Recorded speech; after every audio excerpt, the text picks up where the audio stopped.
Hello everyone. Today we are going to discuss about the UGC NET Electronic Science December 2012 paper 2 question number 31 to 50. So before that, take risk in your life. If you win, you can lead. If you lose, you can guide. So with this positive note, we will start our discussion. So UGC NET Electronic Science December 2012 paper 2 question number 31 to 50. So here comes the question number 31, the correct order in which the input impedance increases. So here in this question they are giving the different amplifiers or different modes. So first one is the common emitter, second one is the common collector, and the field effect transistor and metal oxide semiconductor field effect transistor, that is MOSFET.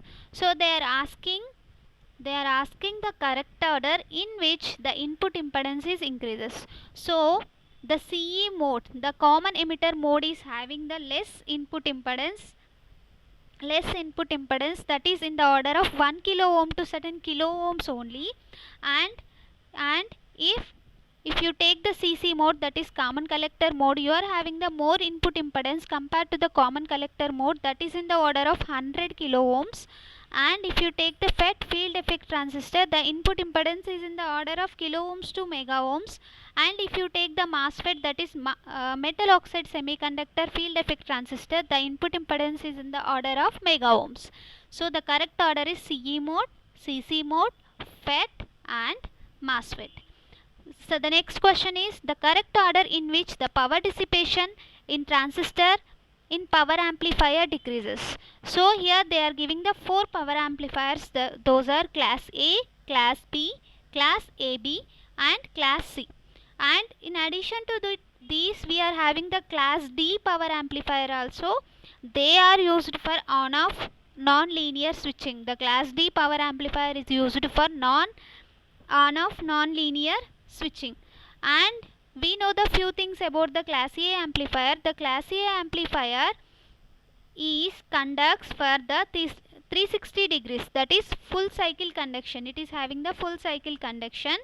And the class B is conducts for only 180 degrees, and the class AB is conducts for more than 180 degrees, and the class C conducts for slightly less than 180 degrees. So here they are asking about the power dissipation. So here the correct chronology is the class A, after that class B and class AB and class C. So the class C is having the less power dissipation when compared to class A, class B and class AB. And the next question is the following are the interrupts 8085 microprocessor, the correct order in which these interrupts will be executed if arrive simultaneously. So the 8085 microprocessor, we are having the different types of interrupts. The interrupts may be maskable interrupts and they may be non-maskable interrupts. So always the non-maskable interrupts are having the highest priority. So here the trap is the non-maskable interrupt, so it is having the highest priority when compared to all. So that's why the trap is first executed. After that RST 7.5. So these are the software interrupts, RST 7.5 and RST 5.5 and the INTR. So the next question is the following are the oscillators, the correct sequence of decreasing order of the frequency of oscillations. So they are giving some oscillators. They are asking to arrange the decreasing order of their frequency of oscillation. So the tunnel diode, already we know that the tunnel diode is the heavily doped diode and it is used for the high frequency of oscillations. That's why this is also called as the microwave oscillator. So that's why the first one is the high frequency. So here they are asking about the decreasing order of the frequency of oscillation. So the tunnel diode is having the more frequency of oscillation. So the first comes the tunnel diode. So after that crystal, after that Colpitts, And after that, Wien bridge oscillator. The Wien bridge oscillator is having the low frequency of oscillation when compared to the tunnel, Colpitts and crystal diodes, crystal oscillators. So the next question is, following are the controllers the correct order of the decrease in error output. So we are having many controllers like proportional controller, integral controller, proportional integral controller, proportional derivative controller, derivative controller and proportional integral derivative controller. So in all the controllers, the maximum error is decreased in proportional integral derivative controller. The maximum error is decreased in proportional integral derivative controller. So here the on-off controller is also called as the non-linear controller. In this controller we are having the more error when compared to the proportional integral controller and proportional integral derivative controller. So the next question is matching the list. So they are giving PN junction diode modulation, PN junction diode. So here here PN junction diode only, BJT, FET and MOSFET. So here in PN junction diode we already know that the voltage is decreases minus 25 millivolts per degree Celsius, minus 25. So here we are having the minus 25 millivolts per degree Celsius. So in BJT, in bipolar junction transistor, we are having the base width modulation. So here we are not having any modulation. So in PN junction diode, for every 10 degrees Celsius or every 1 degree Celsius, the voltage decreases minus 25 millivolts per degree Celsius, and BJT is the base width modulation. Bipolar junction transistor we are having the base width modulation, and FET is used as the automatic gain control device, that is AGC. And in MOSFET we are having the low power consumption. So the next question is stability. In the right hand side they are giving the stability, Y parameters, Laplace transform, Z transform. So stability of any system is defined by the location of the poles. So if the poles are located at the left hand side of S-plane, then the system is said to be stable. If the poles are located at the right hand side of S-plane, then the system is said to be unstable. So the stability is defined by the location of the poles. And Y parameters is also called as the in hybrid pi model we are getting the Y parameters. Laplace transform is used in the transient analysis of the system. So in control systems we are using some transient analysis. In network analysis we are using the transient analysis. In that we are using the Laplace transform technique. So Z transform is discrete time domain analysis. Laplace transform is continuous time domain analysis. Z transform is discrete time domain analysis. Stability is defined by the location of the poles. Y parameters we are getting in the hybrid pi model. Laplace transform is used in the transient analysis. Z transform is also called as the discrete time domain analysis. So stability, next question is stability factor, loop gain greater than or equal to 1, lock range, negative feedback. So we are having three types of biasing techniques. Voltage divider biasing is also called as the self biasing.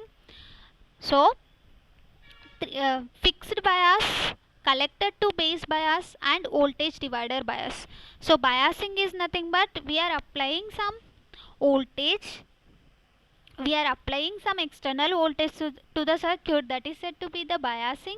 So we are having the three types of biasing: fixed bias, collector to base bias, voltage divider bias. The voltage divider bias is also called as the self bias. So in voltage divider bias we are having the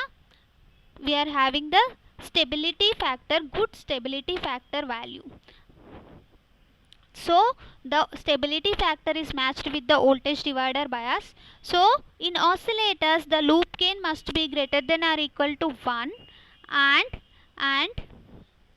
in oscillators the loop gain must be greater than or equal to 1, and the total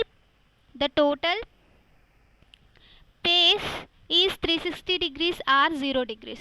So the lock range we are having in PLL, that is phase lock loop. So if the input frequency or phase is matched with the feedback frequency or phase, then the PLL is said to be in lock-in range. So the lock-in range, capture range, all those terms are related with the PLL, that is phase lock loop. And in negative feedback we are having the large bandwidth. The stability factor is greater in voltage divider bias, the loop gain greater than or equal to 1. We are having in oscillators, the PLL phase lock loop is having the lock range and capture range also. The negative feedback, in negative feedback we are having the larger bandwidth. Combination, next question is combinational circuits, counters, LIFO, state diagram resistor. So here the combinational circuit, the ROM, random read only memory, this is the permanent memory. So in combinational logic circuits, we are using the ROM. In combinational logic circuits we are using the ROM. The counters, DVM, digital voltmeter, in digital voltmeter we are using the counters. And the next one is the LIFO. LIFO is the shift resistor, one type of shift resistor, last in first out. And the state diagram register is the sequential form. The state diagram register is the sequential form. And the next question 40. So in the left hand side they are giving the various microprocessors 8085, 8086, 8279 and 8051. So they are asked to find out the correct matching. So 8085 is the serial communication device, 8086 is used for the variable port addressing, 8279 is the 2 key lockout, and 8051 is register bank. Next the 41 question is while. So while, this is the loop while, and parenthesis switch case if then. So the while is nothing but the infinite loop, and the parenthesis is change of precedence, and the switch case is used for multiple processing, and if then is the on off control implementation. If then is the on off control implementation. So in the 42 question they are directly mentioned del cross H bar, del cross E bar, del dot D bar, del dot J bar. So they are asking to match the correct law. So del cross H bar is the current density, del cross E bar is the Faraday's law of induction, del cross D bar is the del dot D bar is the Gauss law, del dot J bar is the continuity equation. So the next question is the QPSK, quadrature phase shift keying. In quadrature phase shift keying we are having the 90 degrees phase shift. The Hamming code is used for the error correction. The Hamming code is used for the error correction. Sorry, here we are not having any correction. The Hamming code is used for the error correction. So this one is wrong. The Hamming code is used for the error correction. Super heterodyne receivers are used in intermediate frequency range. This IF indicates the intermediate frequency range.